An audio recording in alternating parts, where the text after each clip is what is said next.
Mes chers amis, c'est toujours une très grande joie de vous retrouver. Et j'entre d'emblée dans le premier sujet que je veux traiter ce soir. Je vous invite à regarder un jeune enfant et sa mère. La mère sourit, l'enfant sourit. Heureux. Hausse-t-elle la voix? Un sentiment de crainte se lit sur le visage de l'enfant. Lui manifeste-t-elle cette tendresse? Le cœur du petit s'éveille. Il serait bien intéressant de considérer plus en détail le développement de la relation entre la mère et l'enfant. Et l'on verrait comment la personnalité de l'enfant se structure peu à peu en réagissant au comportement de sa mère qu'il aime. En revanche, si l'enfant a une mère indifférente, pauvre en amour, ou pire, égocentrique, captative, la personnalité de l'enfant ne connaîtra pas un essor normal. Se développeront en lui des sentiments de frustration, d'insécurité, de peur, d'avidité, d'agressivité. Et alors, l'enfant cherchera de fausses sécurités. Les fondations de son psychisme seront fragiles, perturbées. Et il y a bien des chances que 60 ans plus tard, l'homme en soit encore marqué. Je ne viens de recourir à ces considérations qu'à titre de comparaison et pour amorcer le sujet de ce soir, le premier sujet, de même que la personnalité de l'enfant se construit en réagissant au comportement de la mère, de même la personnalité de l'enfant de Dieu, du chrétien, se construit en réaction à ce qu'il découvre de Dieu, aux aspects du visage de Dieu, et non seulement au début, mais tout au long de son existence. Ce soir, nous allons considérer l'oraison comme l'heure privilégiée où l'enfant de Dieu découvre les différents aspects du visage de Dieu, réagit à ces aspects, et ainsi, peu à peu, structure sa personnalité spirituelle. Partons donc de la vérité fondamentale du christianisme, et j'entends vérité au sens de réalité. Dieu est mon Père. Tous les chrétiens le savent, ils le disent, mais en fait, beaucoup s'égarent en deux attitudes fausses. Première erreur, certains ne retiennent de l'affirmation « Dieu est mon Père » que le deuxième terme « Père », comme s'il évacuait ou absorbait le premier terme « Dieu ». Et alors ils glissent dans une religion sentimentale envers un super grand-père. Deuxième erreur, d'autres négligent le deuxième terme « Père » et ils ne voient que le Dieu plus ou moins terrifiant. Nous allons nous garder de ces deux erreurs et tour à tour, dans une première partie, nous essaierons d'entrevoir quelque chose de la divinité de Dieu et dans une deuxième partie, de sa paternité.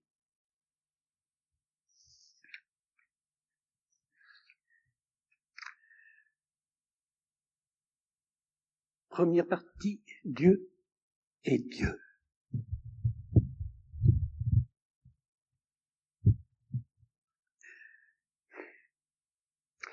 Le premier aspect du visage de Dieu, si je puis ainsi dire paradoxalement, c'est qu'il est inconnaissable.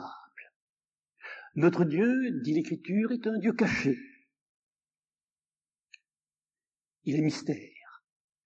Quand Moïse émerveillé par ce qui émanait de Dieu, lui dit « Ô de grâce, montre-moi ton visage ». Dieu lui répond « Tu ne peux pas me voir. L'homme ne peut pas me voir et demeurer en vie.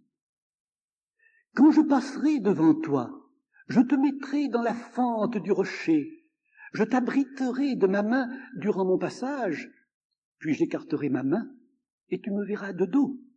Mais mon visage, on ne peut pas le voir. » Lorsque l'homme pressent ce mystère impénétrable, l'homme est fasciné. Et sa réaction, c'est l'adoration. L'adoration par laquelle il confesse « Il y a Dieu, tu es le seul Dieu. » Le tout autre, celui devant qui il n'y a qu'à se taire et à adorer. Mais de ce Dieu inconnaissable et adorable, on peut découvrir quelques-uns de ses attributs. Sa seigneurie, sa toute-puissance, sa sainteté, sa splendeur. Nous allons nous arrêter à chacun de ces aspects de son visage. C'est vrai qu'il dépasse infiniment notre entendement, toutefois nous en pouvons percevoir quelque chose.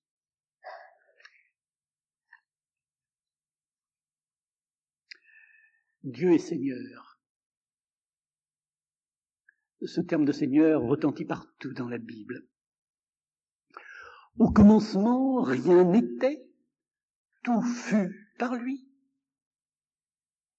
Et nous savons que cette action créatrice ne se situe pas seulement à l'origine, elle se perpétue. La création, chaque créature ne dure dans l'existence que par une création continue. Si un instant cessait cette action créatrice, la création retomberait dans le néant.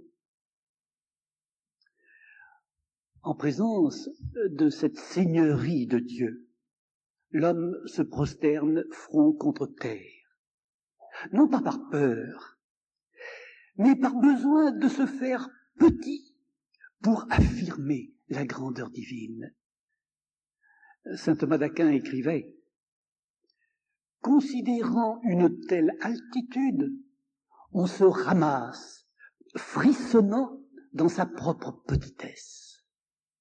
On a besoin de lui dire « Je t'appartiens, corps et âme ». Et dans cet aveu, ce n'est pas un sentiment d'humiliation qui s'exprime, mais une immense sécurité.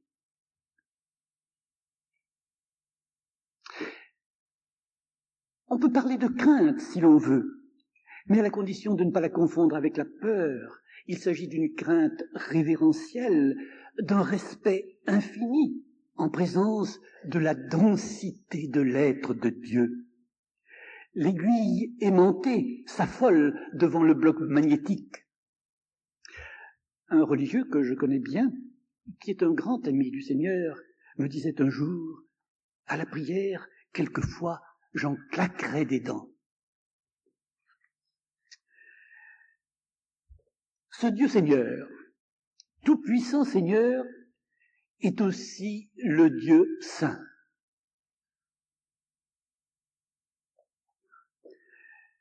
Tandis qu'un homme peut être puissant en même temps que misérable et bas, Dieu, lui, est tout à la fois grand Seigneur et infiniment saint.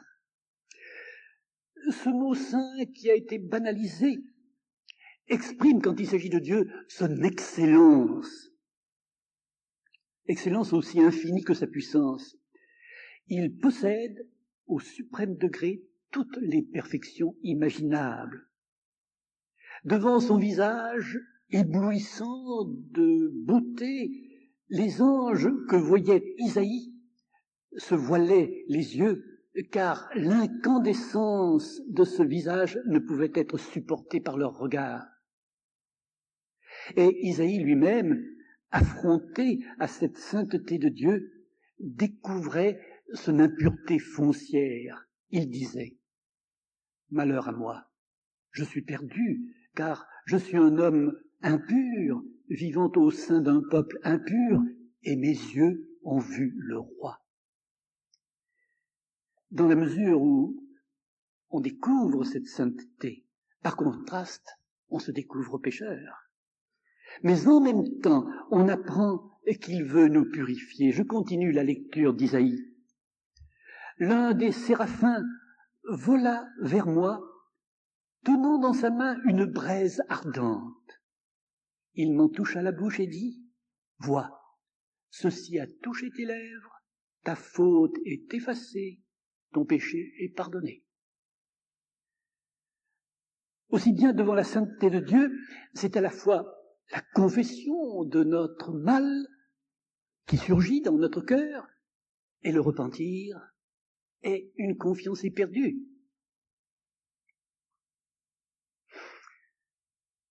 Cette excellence, cette sainteté du souverain Seigneur rayonne comme rayonne du soleil la lumière et la chaleur. Et ce rayonnement, la Bible l'appelle la gloire de Dieu, la splendeur, la beauté de Dieu. On ne peut en supporter l'éclat, pas plus que de sa sainteté, mais on en découvre partout dans l'univers des reflets.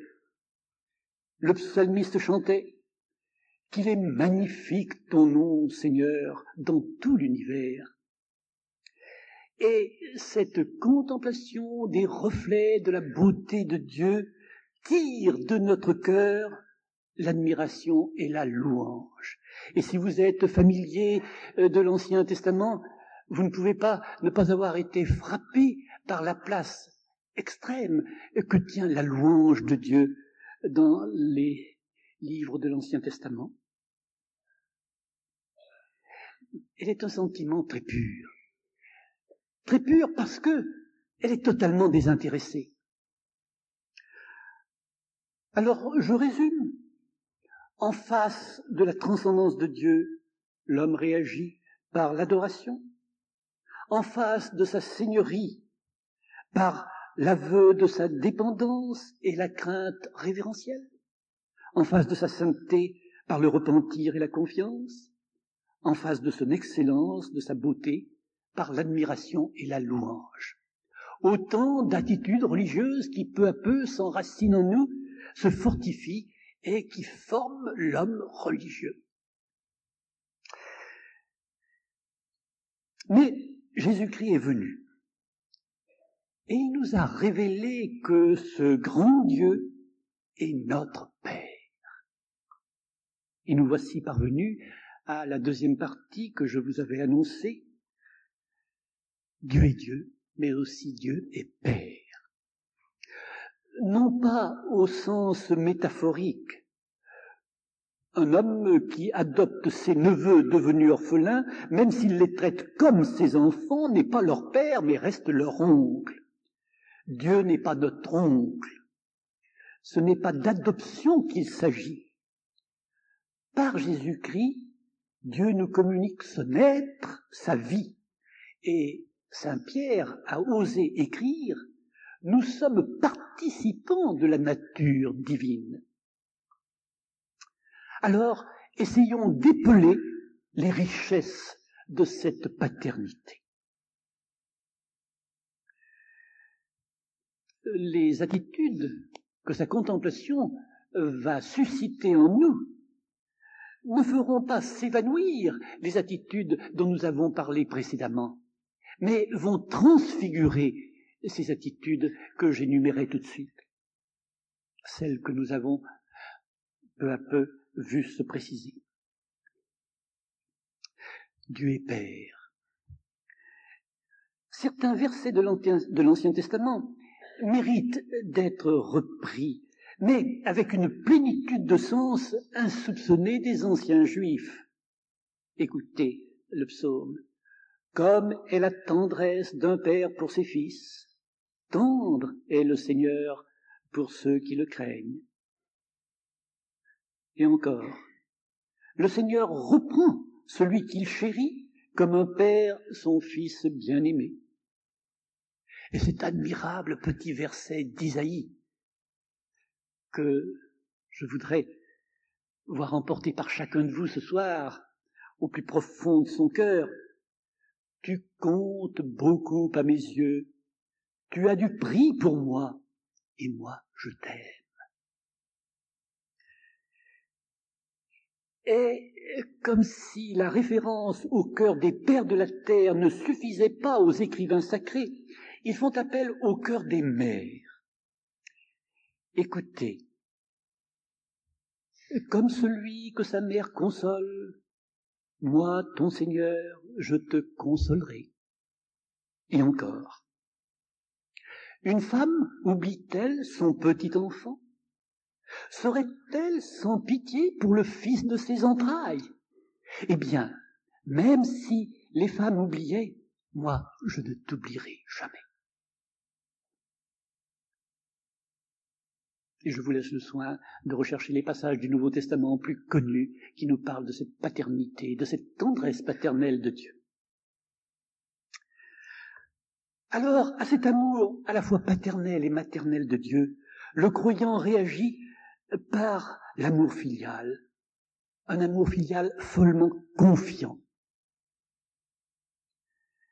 Dans le psaume 131, le croyant déjà réagissait ainsi. Je tiens mon âme en paix et en silence, comme un petit enfant tout contre sa mère, comme un petit enfant rassasié, telle est mon âme en moi. Mais cette réaction d'amour filial est fragile, il faut la cultiver. Que de fois on est tenté de penser « c'est trop beau pour être vrai ». Eh bien non. Avec Dieu, le plus beau, c'est le plus vraisemblable toujours. Tenez, je vous cite ce texte que j'ai lu dans le journal d'un père de famille. C'est une petite parabole qui vraiment mérite de figurer à côté de celle de l'Évangile. Il pensait à son jeune garçon et il écrivait. « Merci mon petit homme, je t'aide à apprendre les premières notions du catéchisme, mais toi, tu es pour moi à chaque instant une vivante parole de Dieu.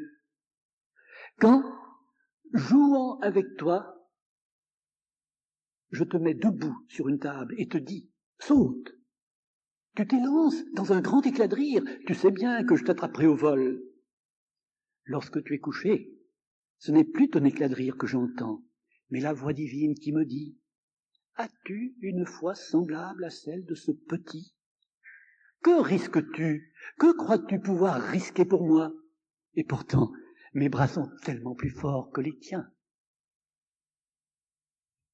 Ne nous laissons pas aller à penser « c'est trop beau pour être vrai ». C'est vrai. Et ce Dieu Père est inépuisable en générosité. Alors, tout naturellement, l'enfant ose venir à ce Père, qu'il appelle d'ailleurs volontiers Père Tout-Puissant, pour lui exprimer ses demandes. Le Père du ciel, plus encore que les pères de la terre, est impatient de combler son enfant. J'ai envie de vous lire ce passage d'une lettre de ce père peu banal, grand chancelier d'Henri VIII en Angleterre, qui devait mourir martyr, Thomas More. Il écrit à sa fille « Tu me demandes de l'argent, ma chère enfant, avec trop de timidité et d'hésitation. Ton père, tu le sais bien, est toujours prêt à t'en donner, et d'autant plus que ta lettre mériterait non pas 2 Philippes d'or pour chaque ligne, comme le fit Alexandre pour les vers du poète Chérilus, mais, si ma bourse se mesurait à mes désirs, 2 onces d'or pour chaque syllabe. Pourtant, je t'envoie juste ce que tu me demandes. J'aurais bien ajouté quelque chose, mais si j'aime donner, j'aime aussi beaucoup que ma fille chérie me demande gentiment comme elle sait le faire. Aussi dépêche-toi de dépenser cet argent, je suis certain que tu en feras bon emploi. Plus tôt tu reviendras à la charge, et plus je serai content. Je ne vous dis pas nécessairement d'écrire ça à tous vos enfants, mais je vois là un petit reflet de l'étonnante générosité de Dieu. D'ailleurs, le Christ nous a mis sur la piste. Vous vous rappelez ce passage de saint Matthieu?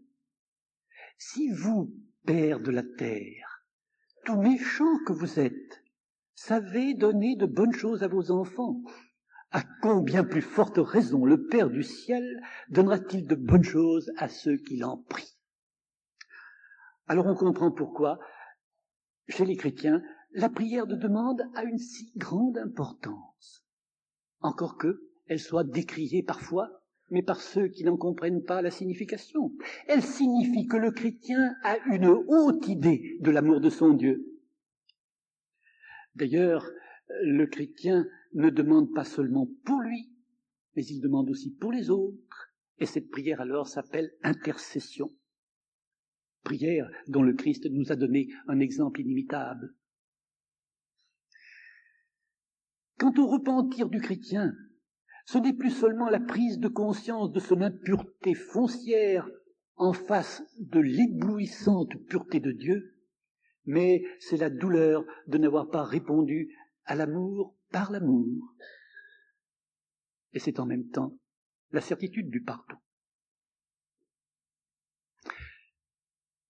Quand le chrétien a lu le prophète Jérémie, il ne peut pas ne pas se souvenir d'une confidence dont j'allais dire qu'elle a échappé au cœur de Dieu. Écoutez ce qu'il disait par son prophète. « Mon peuple est-il donc pour moi un fils si cher, un enfant tellement préféré, pour qu'après chacune de mes menaces, je doive toujours penser à lui, que mes entrailles s'émeuvent pour lui, que pour lui déborde ma tendresse. » Cet amour filial comporte une impatience grandissante de posséder ce Dieu, notre bien suprême. Comme le cerf soupire après la source d'eau vive, ainsi mon âme languit vers toi, mon Dieu.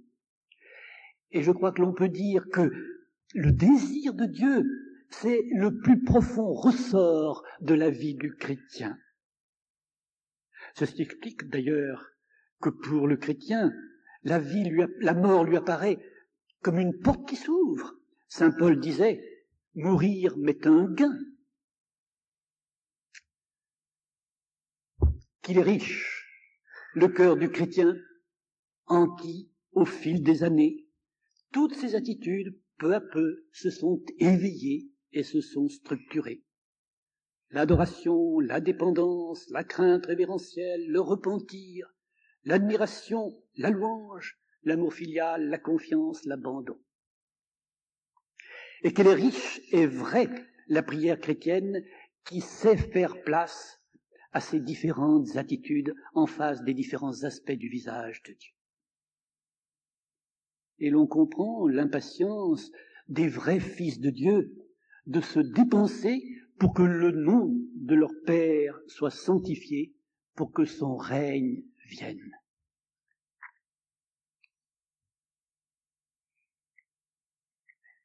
Le moment est venu de nous taire en face de notre Dieu et de notre Père.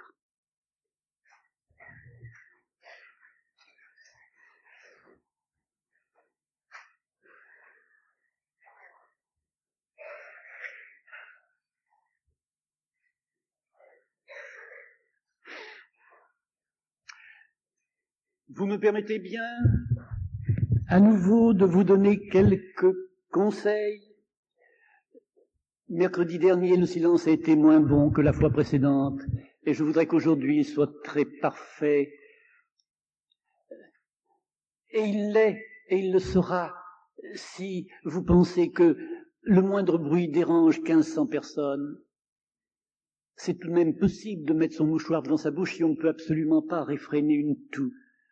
Alors je vous en prie, engageons-nous dans un très parfait silence. Arrêtez les magnétophones pour qu'ils ne claquent pas en cours de silence. Déposez stylo et carnet, si vous en avez, sur les genoux. Je vous propose de vous asseoir le buste bien droit, la tête droite également. Les mains sur les genoux.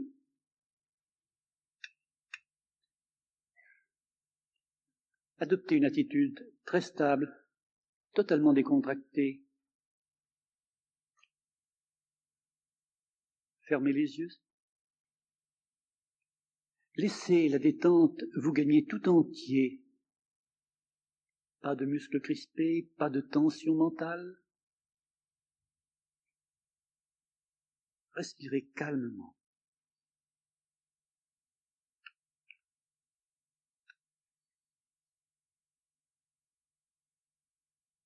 Écoutons le silence.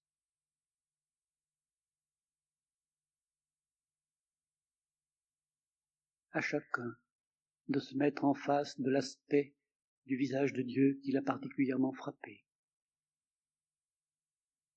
Je veux simplement vous suggérer à ceux qui le désirent de penser à ce petit verset que je vous citais tout à l'heure. Tu comptes beaucoup à mes yeux. Tu as du prix pour moi. Et moi, je t'aime.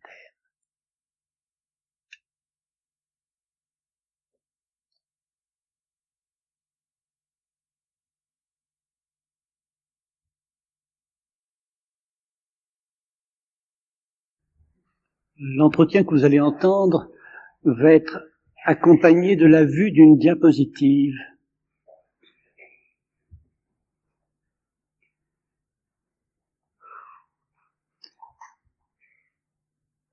Celui qui pratique l'oraison connaît des péripéties variées. Tantôt c'est la ferveur des lumières, tantôt c'est l'aridité, l'invasion des distractions. Et souvent il est dérouté, il ne sait pas qu'en penser, il ne sait pas comment se comporter. C'est pourquoi il est très nécessaire d'avoir quelques notions concernant la structure de la personnalité humaine, afin de situer ce que l'on vit. Et voici un schéma de la personnalité. Un schéma, par définition, c'est schématique, bien sûr. Ne lui demandez pas d'être l'équivalent d'un traité de psychologie.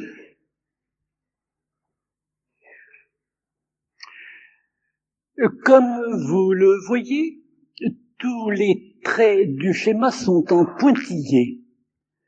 Cela signifie qu'il n'y a pas de cloison étanche entre la personnalité humaine et son environnement, et qu'il n'y en a pas davantage entre les différentes zones de cette personnalité.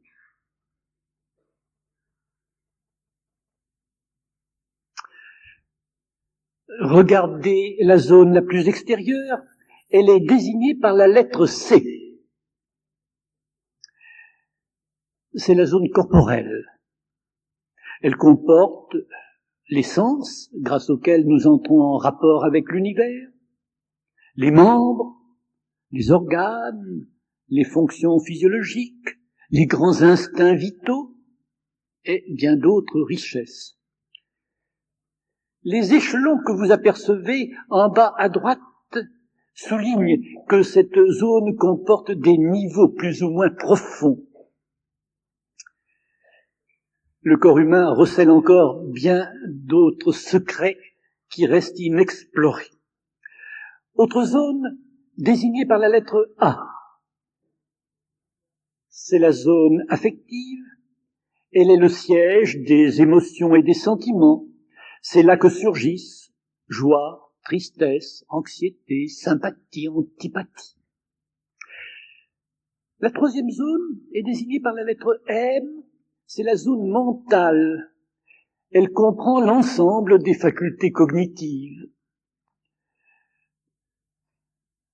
La mémoire, l'imagination, l'intellect.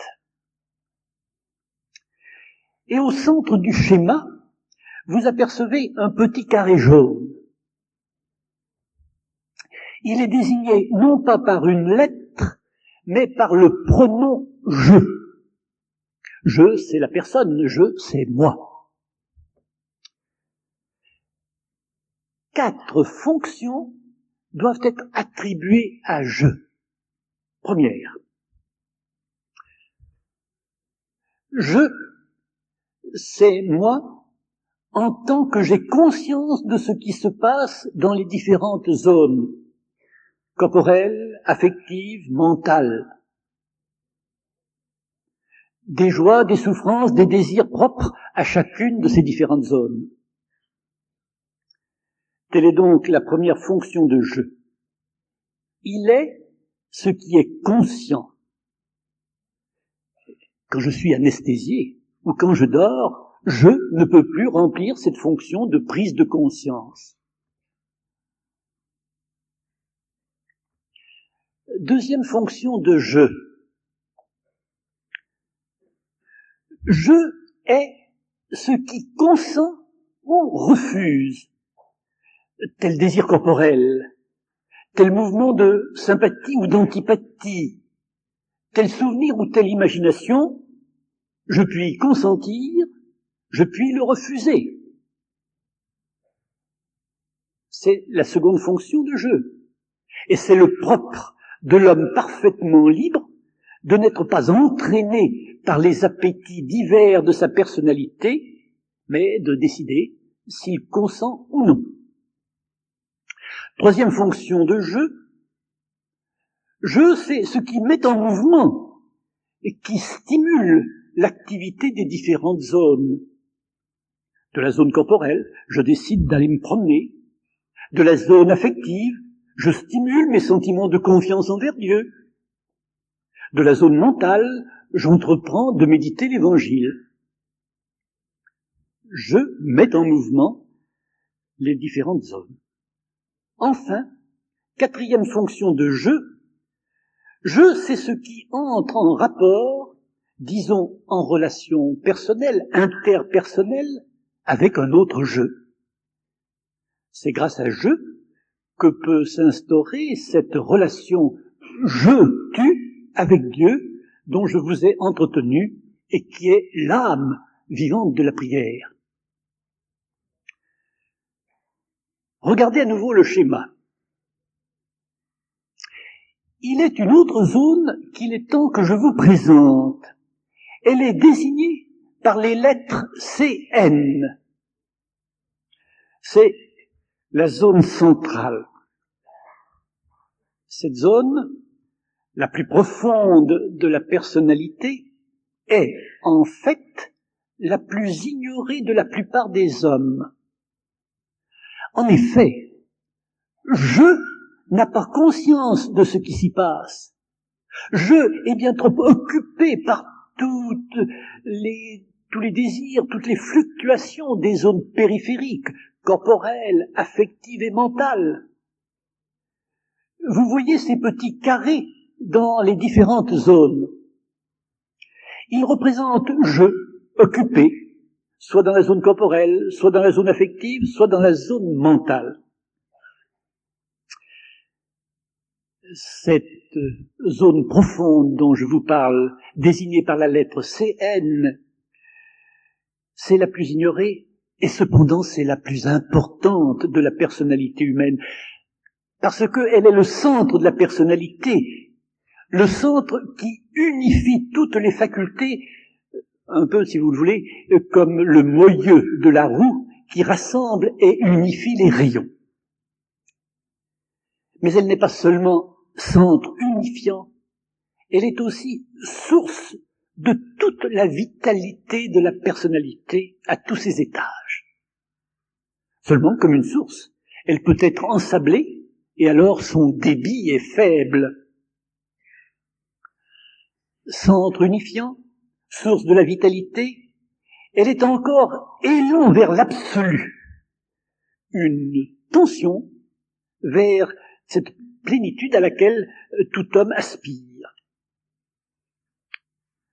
À vrai dire, comme je vous le disais à la première réunion, Ce n'est pas à l'absolu anonyme qu'elle tend, mais à Dieu. Et cette zone, je l'appelle le cœur. C'est la Bible qui nous invite à la désigner ainsi. Mais attention, ne confondons pas ce cœur profond avec la zone affective. Ce cœur de la personnalité humaine est malade.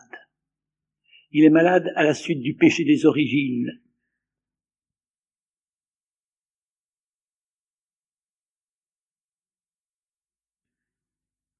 Mais le Christ est venu pour guérir.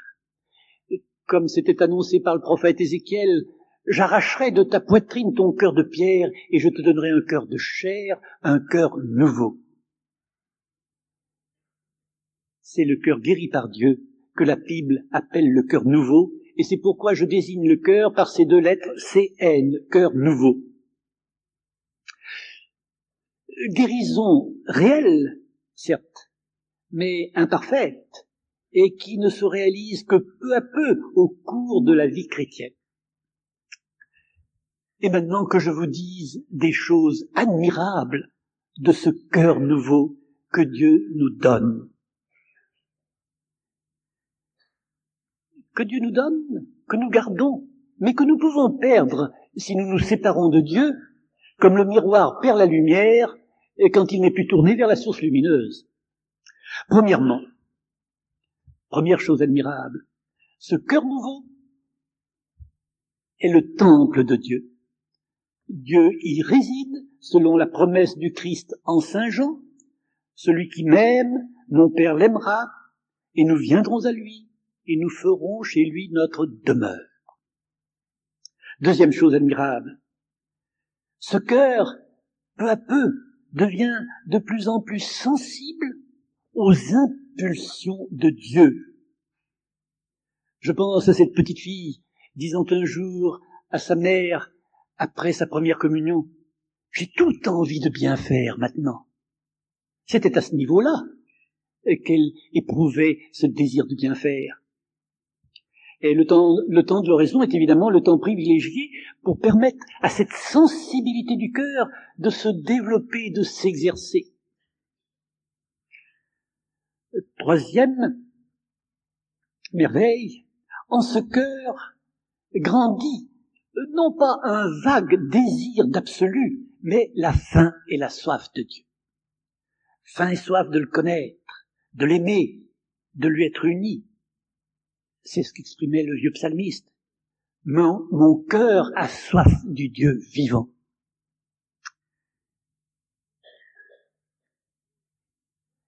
Et quatrième merveille, chez le mystique cette fois, le chrétien qui a atteint le terme, chez le mystique, cette zone est saisie, envahie par Dieu, un peu comme le bloc de cristal est envahi par la lumière.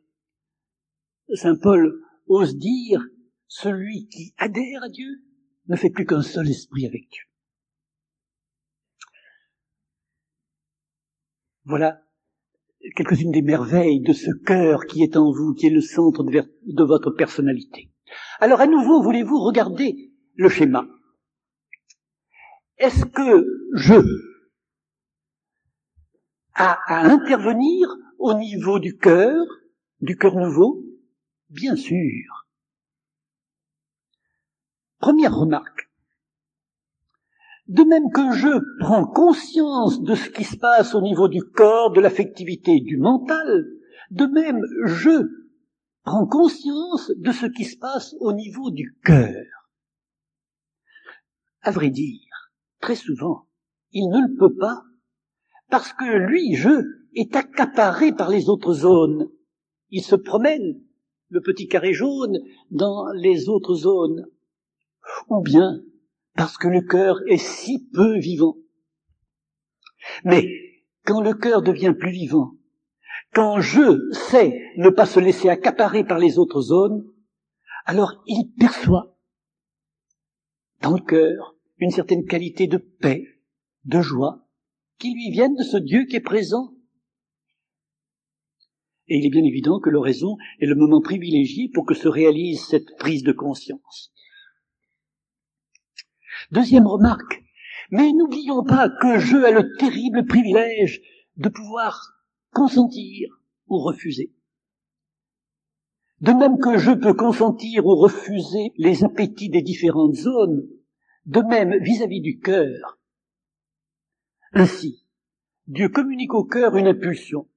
Je suppose qu'il m'invite, au fond de moi-même, à un geste de réconciliation. Le cœur y est tout prêt, mais je peux s'y opposer. Au contraire, y consentir. C'est au niveau du cœur que tel garçon que je connais bien éprouve une inclination très vive pour la vie sacerdotale. Mais je se débat, résiste, et pour l'instant refuse son consentement à l'élan du cœur. Il peut se faire, même chez des saints, que je n'ai pas conscience de la présence de Dieu au niveau de son cœur. Dieu le permet, c'est un aspect de sa pédagogie, pour que se développe le désir de lui dans le cœur. Mais c'est précisément ce désir insatiable et qui révèle à ce chrétien, voire à ce saint, voire à Sainte Thérèse de l'Enfant Jésus au dernier jour de sa vie, qui lui révèle son cœur. S'il ne constate pas la présence de Dieu, il constate, j'allais dire cruellement, ce désir de Dieu qui le brûle. Quatrième remarque. Pour que je ait conscience habituellement de ce qui se passe au niveau du cœur, il faut déjà que la vie spirituelle soit progressante. Cette prise de conscience, d'abord, se fera par intermittence, jusqu'au jour où cette prise de conscience deviendra permanente.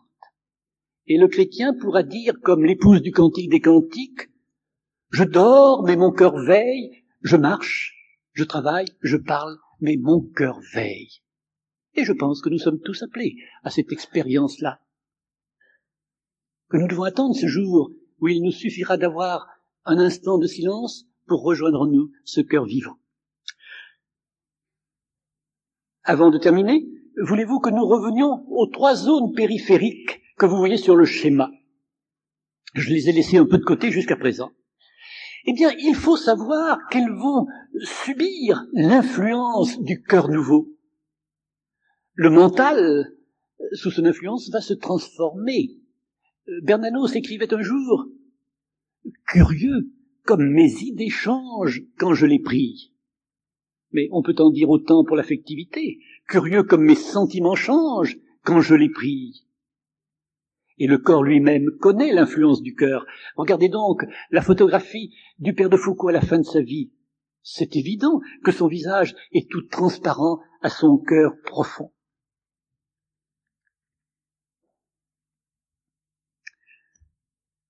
Apprenons donc, selon la parole de l'Écriture, à rentrer dans notre cœur. Et l'oraison, c'est le grand moyen de cet apprentissage. Apprenons à ne jamais permettre à je d'être accaparé, ou par le dehors, ou par l'une ou l'autre des zones intérieures. C'est à ce prix-là que nous arriverons à vivre au niveau profond, au niveau du cœur, à longueur de journée.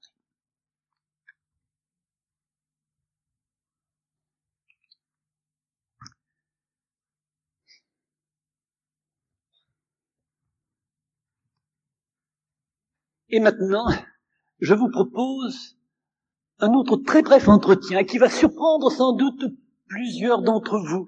Il est très inattendu, mais il est dicté par une certaine actualité scientifique. Dans le prolongement de l'entretien psychologique sur la structure de la personnalité que vous venez d'entendre, je voudrais aborder très franchement une question qui trouble de nombreux chrétiens depuis quelques années, surtout en Amérique du Nord. Ils lisent dans les revues de vulgarisation scientifique des propos que je résumerai ainsi. Les yogis de l'Inde, les bouddhistes d'Asie recherchent, à grand renfort de techniques, de méditation, d'intériorité, de méthodes de prière, à grand renfort d'ascèse aussi, une expérience intérieure, appelée, suivant les religions, samadhi, nirvana. Et ils trouvent dans cette expérience une extraordinaire plénitude, disent-ils, un bonheur dont aucune autre expérience n'approche. Or, depuis quelques années, il a été mis au point des techniques psychologiques et aussi un appareillage qui permettent de faire l'expérience de cette plénitude intérieure sans avoir à se livrer pendant de longues années à la pratique de méditation, de techniques d'intériorité complexes, sans avoir non plus à pratiquer une rigoureuse ascèse comme chez les yogis ou les pères du désert, sans avoir non plus à consacrer quotidiennement de longues heures à la prière. En lisant ces articles, et qui se multiplient, les chrétiens sont troublés. Ils se demandent, mais cette expérience de Dieu à laquelle nous chrétiens tendons par la pratique de l'oraison, ne serait-elle donc pas autre chose qu'un état de conscience s'expliquant parfaitement sur un plan naturel grâce au progrès de la psychophysiologie? Alors il faut absolument y voir clair.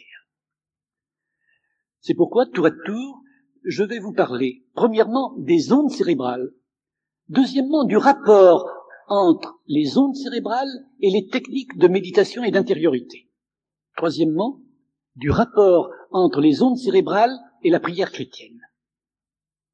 Il va sans dire que, dans les limites de temps qui nous sont imposées, il me faudra être très bref. On vous présente tout de suite une diapositive.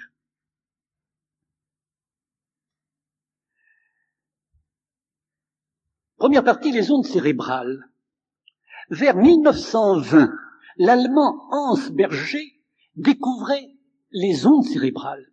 Et depuis lors, bien des recherches et des progrès ont été faits pour enregistrer ces ondes et pour les analyser grâce à l'électroencéphalogramme. Et il a été observé que les ondes cérébrales correspondent à des états de conscience variés. Les ondes cérébrales correspondent à des états de conscience variés. C'est ainsi que les ondes cérébrales de l'homme éveillé sont différentes des ondes cérébrales de l'homme qui dort. Et on s'est très spécialement intéressé à un type d'ondes qu'on appelle les ondes alpha, dont je vous parlerai bientôt. Je vais brièvement vous présenter chacun de ces types d'ondes cérébrales dont vous voyez le tracé sur la diapositive. On a désigné ces ondes par les lettres de l'alphabet grec que vous voyez inscrites sur la marge de gauche de la diapositive, alpha, bêta, θ, delta. À un premier regard, vous constatez la différence des tracés. C'est visible. Vous constatez notamment que pour une même longueur de tracé, la fréquence, autrement dit le nombre d'oscillations, est plus ou moins grand. Bien plus grand dans le tracé d'en haut. Le nombre des oscillations est bien plus grand dans le tracé bêta et bien moins grand dans le tracé du bas de la diapositive. Les fréquences de ces ondes se mesurent en cycles secondes. Mais ce n'est pas seulement la fréquence, c'est aussi l'amplitude qui mérite attention. Comparez par exemple le premier tracé en haut et le deuxième en dessous. Le premier nous présente des ondes de faible amplitude, le second d'amplitude beaucoup plus grande. L'amplitude est traduite sur le diagramme par la hauteur des oscillations. Voici donc en quelques mots la présentation de chacune de ces ondes, de haut en bas. Les ondes bêta, les premières, ce sont les ondes qu'émet le cerveau quand il se livre à un travail exigeant attention. La fréquence des ondes bêta est rapide, entre 13 et 26 cycles secondes. L'amplitude, comme vous le voyez, est très faible, ce qui rend d'ailleurs le tracé difficile à lire. Le second tracé présente les ondes alpha. La fréquence a baissé. Elle était de 13 à 26 cycles secondes pour les ondes bêta. Elle est tombée entre 8 et 13 cycles secondes pour les ondes alpha. Ces ondes alpha sont caractéristiques d'un état de détente physique et de calme cérébral, en même temps que de vigilance, parfois hyperlucide. Troisième train d'ondes, les ondes θ, entre 4 et 8 cycles secondes. Elles apparaissent souvent mélangées aux ondes alpha, mais lorsqu'elles deviennent prédominantes, elles marquent l'approche du sommeil. Dans cet état de somnolence peut surgir toute une imagerie qu'on appelle hypnagogique, laquelle imagerie intéresse beaucoup psychologues et psychiatres. Comme vous le voyez, le tracé est beaucoup plus irrégulier, du fait que le contrôle mental est relâché dans cet état de somnolence. Quatrième, les ondes delta, au plus bas de la diapositive, ondes lentes, observées lors du sommeil profond, mais aussi dans certaines maladies et aux approches de la mort, amplitude très grande, tracé irrégulier, fréquence de 1 à 4 cycles secondes. C'était la première partie de l'entretien sur les ondes cérébrales. Deuxième partie, quel est le rapport entre les ondes cérébrales et l'état de recueillement, de vide mental auquel accèdent les orientaux par leurs différentes techniques de méditation? Attention, quand nous parlons de méditation orientale, il ne s'agit pas de la méditation telle que nous, chrétiens, nous l'entendons, à savoir d'une réflexion. Il s'agit au contraire d'une recherche du silence. Des chercheurs à San Francisco, à Tokyo d'abord, il y a quelques années, et depuis en beaucoup d'autres lieux, ont eu l'idée d'enregistrer en laboratoire et d'analyser les ondes émises par des yogis, des bouddhistes, au cours de leur méditation. Et ils ont découvert que ces hommes émettaient alors des ondes alpha, les deuxièmes. Ondes alpha de grande qualité, présentant des caractéristiques remarquables de permanence, de régularité et d'amplitude, comme vous le voyez. C'est un tel tracé d'ondes alpha que vous présente la projection, le deuxième tracé en partant du haut. De plus, les chercheurs ont constaté avec un grand intérêt que la production d'ondes alpha avait des résultats biologiques très notables aux différents niveaux, respiratoires, cardiovasculaires, humoral. Ainsi, ils ont vérifié scientifiquement ce qui avait été observé empiriquement, à savoir qu'il existe un rapport étroit entre la méditation orientale et la santé. Alors la question s'est posée, mais ne pourrait-on pas favoriser la production de ces ondes alpha si précieuses, si bénéfiques, sans recourir aux pratiques yogiques ou bouddhiques qui sont difficiles, qui sont longues, qui exigent une ascèse terrible? Et des mouvements dont le succès est grand ont mis au point des techniques d'intériorité qui permettent d'accéder rapidement, disent-ils, à un état de silence et de vide intérieur. Vous me dispenserez de citer les mouvements dont je parle. Chose plus curieuse, on a mis au point des appareils à biofeedback.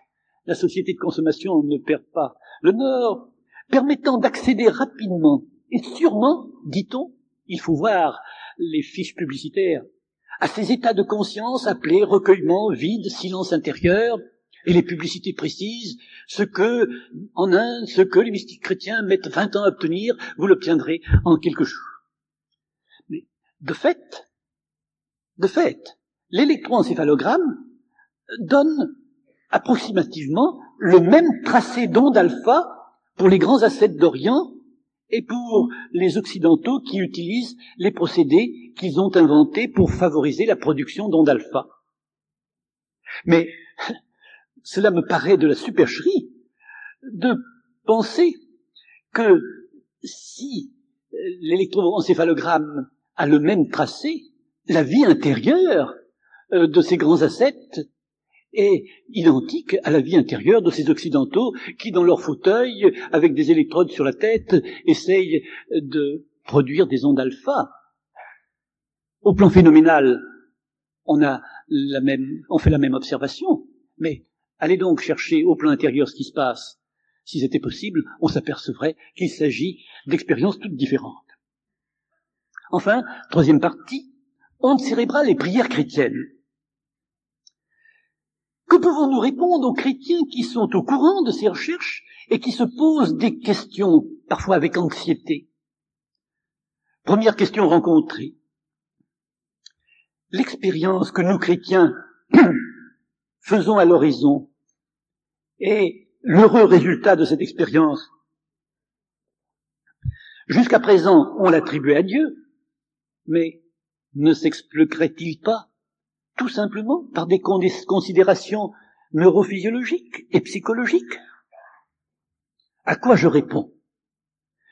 Quand, dans la pratique de l'oraison chrétienne, le chrétien parvient à un certain état de recueillement, à un silence intérieur, c'est bien évident qu'on observera des effets semblables à ceux qui sont obtenus grâce aux techniques d'intériorité. Mais la prière est d'abord tout autre chose que le silence intérieur, que la production d'ondes alpha. C'est la recherche et la rencontre du Dieu vivant, et cela ne se mesure pas. À ce sujet-là, l'électroencéphalogramme n'a rien à dire. Seconde question. Les chrétiens se demandent, ne gagnerait-on pas à s'inspirer des techniques d'intériorité pour progresser dans la pratique de l'oraison? Réponse.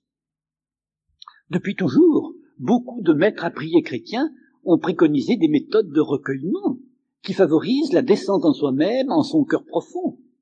Ce cœur dont je parlais dans mon entretien précédent. Mais tous ont pris soin de nous dire, ne confondez pas moyens et fins. Une chose est le recueillement, une autre chose, la relation personnelle avec Dieu. C'est vrai, la relation personnelle peut être favorisée par le recueillement. Mais le recueillement sans relation personnelle à Dieu n'a rien à voir avec la prière. La prière est autre chose. La prière est rencontre d'amour de l'homme avec Dieu, libre initiative de deux personnes, et l'amour ne s'acquiert ni ne se développe par des techniques. Je dis donc que les méthodes de recueillement peuvent être utiles. Mais je tiens à préciser, avec beaucoup de vigueur, qu'elles ne se valent pas toutes. Celles qui ont été élaborées par les chrétiens sont toutes ordonnées à la rencontre de Dieu. D'autres, d'origine orientale, risquent fort, parfois, comme je le constate, d'amener le chrétien qui s'y adonne, non pas à découvrir Dieu présent en lui-même, mais à se rendre prisonnier de lui-même. Terrible danger. Saint Augustin le signalait déjà. Entre en toi pour trouver celui qui habite en toi, mais prends garde de ne trouver que toi-même et de t'enfermer en toi-même. Et pour éviter ce danger, je vous invite à retenir la prière que je vous ai déjà citée. Ô toi qui es chez toi dans le fond de mon cœur, fais-moi te trouver dans le fond de mon cœur. Ô toi qui es chez toi dans le fond de mon cœur, je veux demeurer auprès de toi dans le fond de mon cœur. Et il nous reste à écouter maintenant le témoignage d'un homme marié, père de famille, qui fait partie d'une équipe animant une école d'oraison dans le Grand Paris. Je l'invite à monter jusqu'ici. Comme le père l'a indiqué tout à l'heure, je suis marié, ma femme est auprès de moi, nous avons 3 enfants.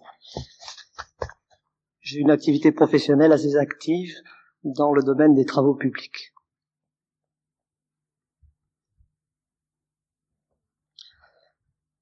Cela fait environ 1 an que je demeure fidèle à l'oraison quotidienne. Pourtant, auparavant, la prière n'était pas inconnue de moi. Ma femme et moi avions participé à une équipe de foyer dans laquelle la prière privée et collective avait sa place. Nous étions membres, et depuis longtemps, d'un groupe de prière qui se réunissait un soir par semaine. Je ressentais bien la nécessité de la prière, d'une relation personnelle avec le Seigneur qui devait venir enrichir la prière partagée. Mais je rencontrais deux obstacles. Mon travail professionnel, très absorbant par sa durée quotidienne et par les voyages qu'il comporte, en était un, car il entraînait une sorte de pudeur familiale qui me retenait de prendre pour prier sur le temps trop bref passé à la maison. Dire « je vais prier » et s'isoler du cercle familial était une parole difficile et quelquefois source de conflit. Aussi ma prière était-elle courte, irrégulière et en quelque sorte furtive.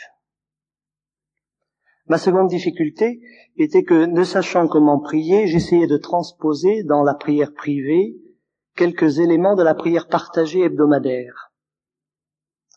Aussi pour moi, la prière personnelle restait-elle difficile, malgré le goût que j'y avais pris. Notre groupe se réunissait à l'église Saint-Leu, qui est située près du Forum des Halles. Et c'est au sein de la communauté de Saint-Leu que l'appel à la prière personnelle s'est fait plus pressant à la fin de l'année dernière. Il nous a semblé nécessaire que la communauté aide sur le chemin de la prière les personnes qu'elle accueillerait. Pour cela, elle devait offrir une initiation à la prière dans le cadre d'une école de prière. C'est ainsi qu'avec d'autres membres de la communauté de Saint-Leu, nous nous sommes engagés, ma femme et moi, dans cette aventure, et par là même dans l'aventure de notre formation et de notre propre fidélité à la prière. Depuis ce temps-là, cette pudeur qui nous retenait disparaît peu à peu.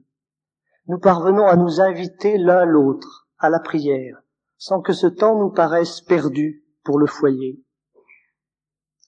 Nous prions en général côte à côte, dans notre chambre, simultanément mais silencieusement. Une demi-heure, entre 10h et minuit. Et en ce qui me concerne, j'allais dire montre en main, parce que j'utilise un petit réveil minuteur absolument silencieux, que je règle sur 30 minutes. Ainsi, je peux prier sans me soucier de l'heure. Je suis très sensible au rite. Je veux dire, au rite qui me facilite l'entrée en oraison. Un coin de notre chambre est aménagé pour la prière, rien de bien extraordinaire, simplement 2 panneaux de bois sculptés qui sont en permanence posés au sol, le Christ en gloire, le Christ en croix. Devant ces panneaux, une bougie. Le rite commence pour moi quand j'allume la bougie. Je débarrasse la chambre des objets qui risquent de l'encombrer et peuvent disperser le regard, et je frotte une allumette. Ce simple geste m'aide à chasser les préoccupations qui m'encombrent. Comment se passe ma demi-heure d'oraison? Je commence toujours par quelques minutes de silence. J'utilise volontiers un petit banc tel qu'il a été décrit ici, et je m'y tiens dans la position bien connue, à genoux, et le dos droit. J'ai encore un peu la pudeur de gestes plus signifiants, mais j'ai besoin d'observer dès le début une attitude d'éveil. Si ma tenue est relâchée, mon oraison sera floue, et dans ce cas, il m'est arrivé de m'endormir. Nous veillons à ne faire aucun bruit. 1 ou 2 fois en cours d'oraison, j'accomplis 1 ou 2 gestes lents, mais surtout pour me reprendre si je me suis relâché et retrouver l'attitude attentive du début. Après quelques minutes de silence, j'ai besoin d'adresser au Seigneur quelques paroles de louange. Et comme les paroles de louange ne sont pas très spontanées chez moi, j'utilise volontiers les psaumes. Je lis lentement un psaume que je choisis, entre les numéros 90 et 108, ce que j'aime le plus. Puis je dis au Seigneur une prière toute simple, toujours la même. Seigneur, je suis là pour toi. Ce temps, je te le donne. Même si dans un moment c'est dur, tu sais que je ne bougerai pas d'ici. Fais de ces 30 minutes ce que tu veux. Puis je lis un texte d'évangile. Je choisis un texte concret, une guérison. Pierre qui marche sur les eaux, l'aveugle de Jéricho. Souvent les mêmes textes reviennent. Ces textes, j'essaye d'y penser à l'avance. Par exemple, je les découvre pendant mes voyages en avion ou en train. Je note la référence de celui des évangélistes qui fait le récit le plus vivant pour moi, celui qui me parle le plus. Après cette lecture, je laisse revivre en moi les divers épisodes que j'aborde souvent sous 3 aspects. Que fait Jésus? Jésus posa son regard sur lui. Jésus apaise la tempête. Jésus embrasse les petits enfants. Jésus le toucha. Que font ceux qui ont rencontré Jésus? Qu'est-ce qui est changé en eux? Et 3e réaction, que me dit Jésus-Christ? Et qu'est-ce que je lui dis à mon tour? Non pas pour envisager une quelconque attitude morale, mais simplement parce que le Christ me parle aujourd'hui. Très souvent d'ailleurs, je m'arrête en chemin. Toute mon oraison se passera par exemple à regarder le Christ. Je relis le texte et puis je reste là, silencieux, pour ainsi dire, à me reposer auprès du Seigneur. Ce n'est pas de la grande contemplation, c'est très modeste. J'ai regardé Jésus-Christ et je reste là, à penser à lui. Très souvent, j'ai des distractions. Quand je m'en aperçois, je constate que certaines sont de bonnes distractions. Tel épisode de ma vie professionnelle ou familiale, tel conflit avec telle personne m'apparaissent dans une toute autre lumière. Alors je laisse se prolonger un instant cette distraction dans la clarté de Jésus. Et puis doucement, je reviens près de lui. Et pour cela, je redis ma prière du début. Seigneur, je suis là pour toi. Aide-moi à être attentif à toi seul. Souvent, le minuteur sonne alors que j'ai l'impression d'être encore au début. Je n'ai pas dit ni fait grand-chose et il y a eu d'énormes temps de silence, mais des silences que le Seigneur de temps en temps veut bien remplir. Je ne sais pas bien remercier ni dire au revoir, et la sonnerie me prend quelquefois au dépourvu. Alors je vais désormais suivre la suggestion que l'on m'a faite et régler mon réveil sur 28 minutes. Quand il sonnera, j'aurai encore 2 minutes pour remercier. Qu'est-ce que l'oraison a changé en moi? C'est à ma femme qu'il faudrait s'adresser pour le savoir. Cependant, il me semble que la prière m'apporte l'apaisement, une grande paix intérieure dans les difficultés et les tensions de la vie quotidienne. Elle me donne la cohérence, elle m'aide à coordonner mes appétits et à relativiser les choses. Chaque fois, elle me laisse sur ma faim, mais je ne m'en inquiète pas, parce que je sais que demain, j'aurai envie de recommencer. Nous allons terminer cette soirée en nous adressant à Dieu notre Père. Si vous voulez vous mettre debout.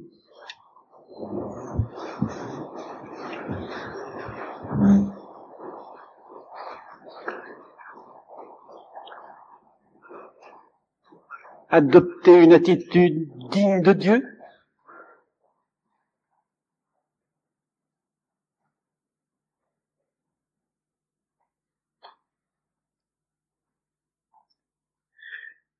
Que chaque mot de ce Notre Père soit senti, vécu intérieurement.